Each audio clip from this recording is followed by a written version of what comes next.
kind of favorite of mine, actually. It's more the bearable later levels. Meanwhile, the pirate prison ship. Today is now on board. 33,524. We got two guards there. What is it? Roughly, he already has two masks. You idiotic fool!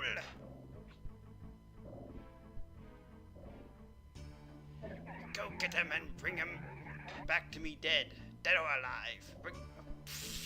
I flubbed that, didn't I? So anyway, this level can easily be called the Bayou Part 2, because once again, we're being chased by a pirate ship, and we're running. This time though, all the platforms are falling apart, and I died.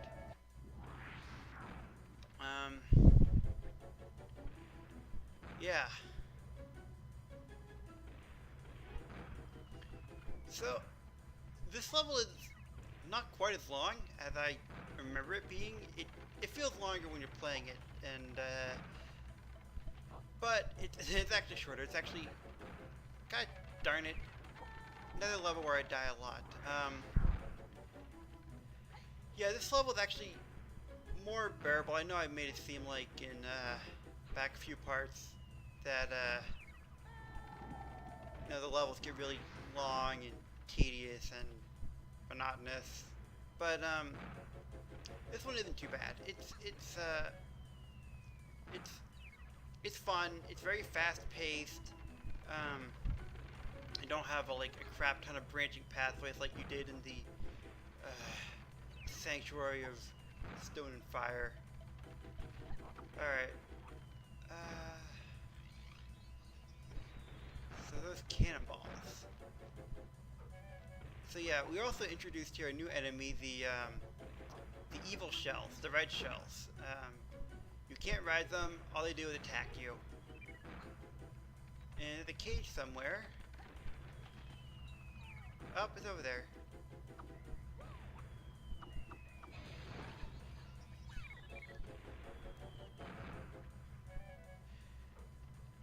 You know, I didn't realize this when playing the game, but when you're playing this on like an LCD screen, this game was designed for a CRV. CRV, CRT. Anyway, one of the older tube TVs, but I was playing it on my LCD computer monitor, and by God, it actually makes things a lot darker. So it's partly why I sometimes will miss some of the nettings in this level, because again, the screen goes dark if it gets too bright. Alright.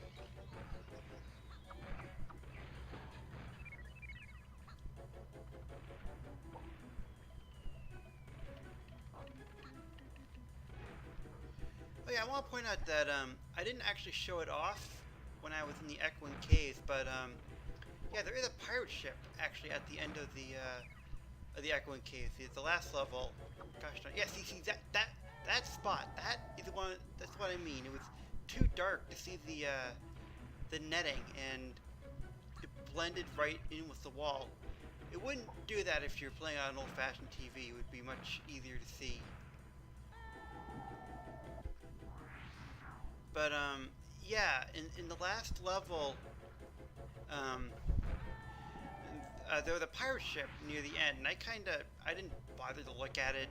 I just kinda ran by, freed the teensy, and got out of there. But it's kinda neat. It shows some continuity between the levels. All right.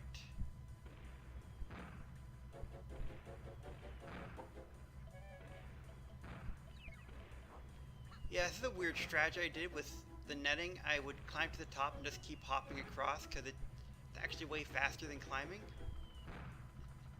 And we found another switch. The cage. 55. 5 more till we get our health up. Alright. So this part, funny enough, was actually moved to the Echoing Caves in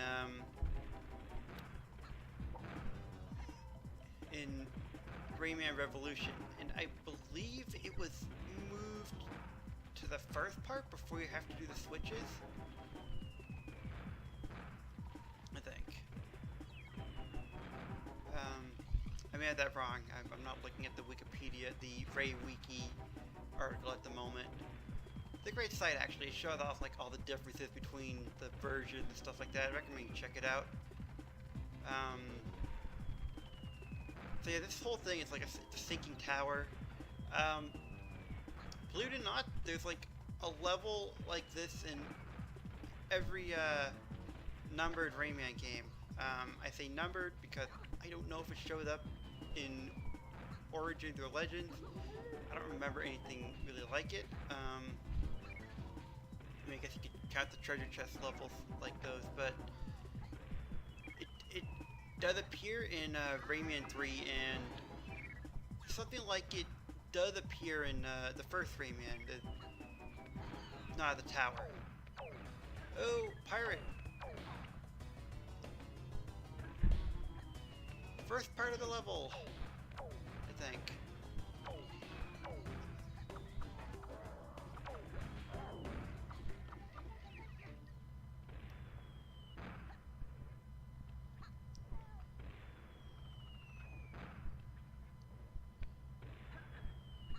Alright.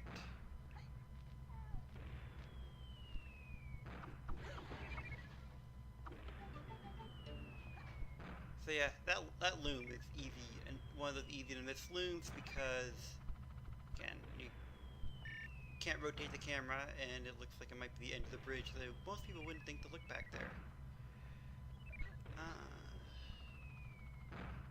This part has some fun, has like really cool music. Oh, nope, not this part. I'm thinking of later.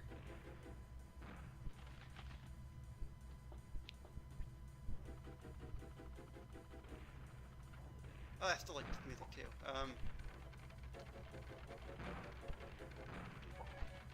So yeah. There's actually a level like this in Rayman 3 for the GBA. It's called Boulder Brink. And in fact, a lot of the levels in that version of Rayman 3 come from Rayman 2. You have a level where you ride the walking shells, and you got a level where you ride barrels. Then another one where you have to destroy a machine with the barrels, the kegs, I mean.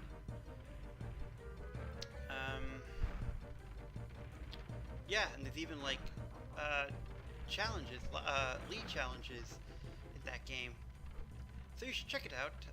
Either buy it or use an emulator. Ah, this is the music I was talking about. So this level, yeah. I believe I missed the loom back there when I fell into the pit due to the wonky camera angles.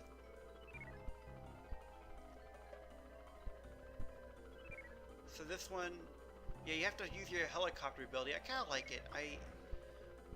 Because you rarely really need the helicopter ability, but this really showed it off.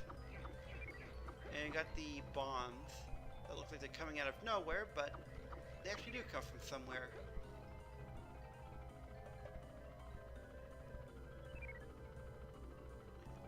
Oh yeah, we got our gold fists.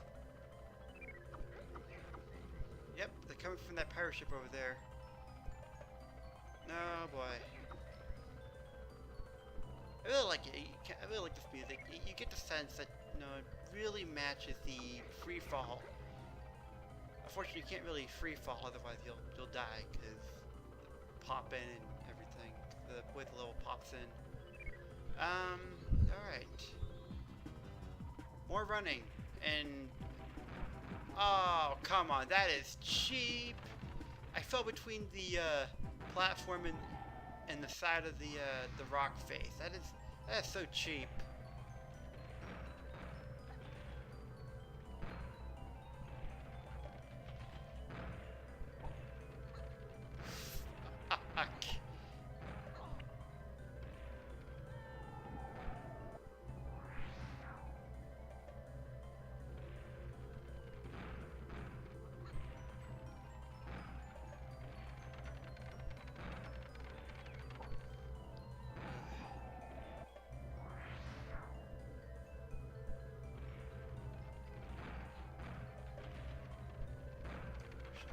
So this yeah, okay, this level may not be long, but it is, I will admit, it does get repetitive. But this is still pretty cool. You're running over this huge-ass chasm. Yeah, this segment, I believe, um, yeah, around this part of the level, they actually, in the Revolution, they threw in the keg riding instead. And here we're introduced to a new enemy. We're introduced to, they're about to appear, Ninja Pirates! Yeah, these guys are interesting because they, if you get close to them, they will actually attack you with their hooks. And they pop out of the ground when you first attack them. In the PS1 version of Rayman 2,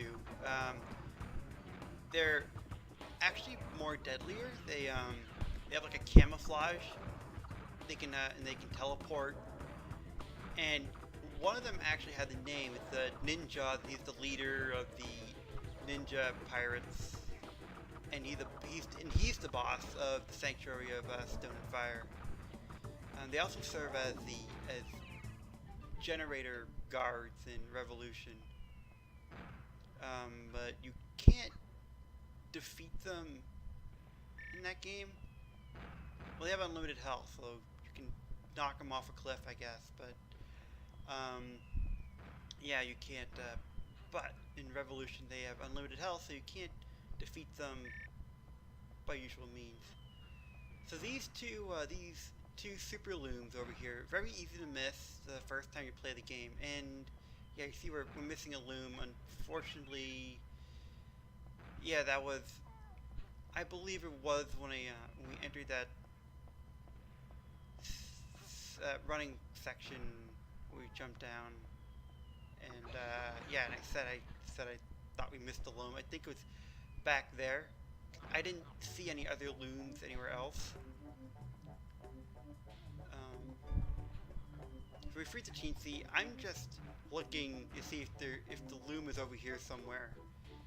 But I don't know. I should probably get a move on. That pirate ship is firing a crap ton of barrels at me. You can actually kill the ninja pirate with the kegs. I mean the cannons, cannonballs. They're not kegs. They're cannonballs.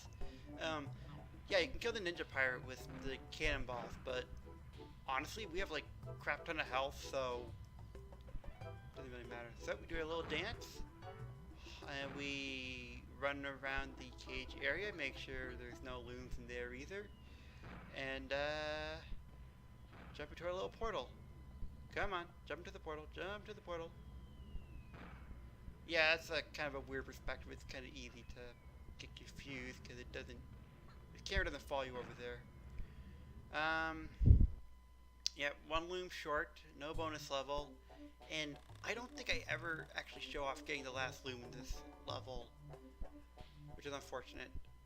So the next level is another favorite of mine. It's the top of the world. It was excluded in both the Revolution and the PS1 version, which is a shame. It's a fun level. You ride around on a, you're gonna see it in the next part. So this has been New Guy 371, and we'll see you next time. So long, everybody.